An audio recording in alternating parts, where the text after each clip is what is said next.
সুপ্রিয় দর্শক সবাইকে স্বাগত জানাচ্ছি। আশা করি আজকের ভিডিওটি আপনাদের অবশ্যই ভালো লাগবে। বেশ কিছু কয়েন নিয়ে হাজির হয়েছে আপনাদের মাঝে। আপনারা দেখতে পাচ্ছেন আমার ভিডিওতে অনেকগুলো কয়েন দেখা যাচ্ছে। এখানে অন্তত কয়েকশো কয়েন হবে এবং এই কয়েনগুলো কিন্তু এক একটি এক এক দেশের, এক এক রঙের, এক এক ডিজাইনের, এক এক মানের।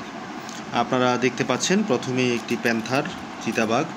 তো এই চিতাবাঘের উপরে আপনারা দেখতে পাচ্ছেন 1947 মানে হচ্ছে যে এই কয়েনটি কিন্তু ব্রিটিশ ইন্ডিয়ার কয়েন এবং ব্রিটিশ ইন্ডিয়ার সর্বশেষ কয়েন। আমরা জানি যে 1947 সালে কিন্তু ভারতীয় উপমহাদেশ বিভক্ত হয়ে ভারত পাকিস্তান নামে দুটি রাষ্ট্রের জন্ম হয় এবং আপনারা দেখতে পাচ্ছেন যে জর্জ সিক্সের ছবি এখানে রয়েছে এবং এটি হচ্ছে আমরা যদি দেখি যে 1 রুপি, 1 রুপি। এবং আপনাদেরকে বলে রাখি যে ব্রিটিশ আমলে কিন্তু 1 রুপির কয়েনগুলো সিলভার মানে রূপার হতো।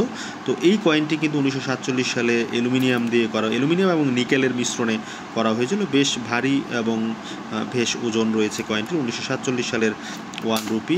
আপনারা দেখতে পাচ্ছেন বাংলাদেশের অর্থাৎ স্বাধীন বাংলাদেশ 1974 সালের 5 পয়সার একটি কয়েন যেখানে লাঙল রয়েছে।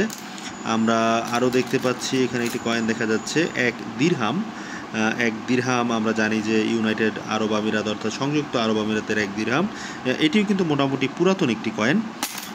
আমার হাতে রয়েছে সিরিয়ার একটি কয়েন, আপনারা দেখতে পাচ্ছেন বাইমেটাল কয়েন সিরিয়ার।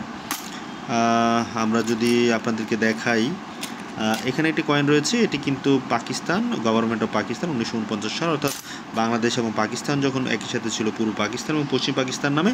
এটি কিন্তু সে সময়কার কয়েন। আমরা যদি আরও কিছু কয়েন আপনাদেরকে দেখাই, আপনারা দেখছেন অনেক ধরনের কয়েন কিন্তু এখানে রয়েছে। আমরা আবারও আপনাদেরকে দেখাবো পরবর্তী ভিডিওতে অবশ্যই।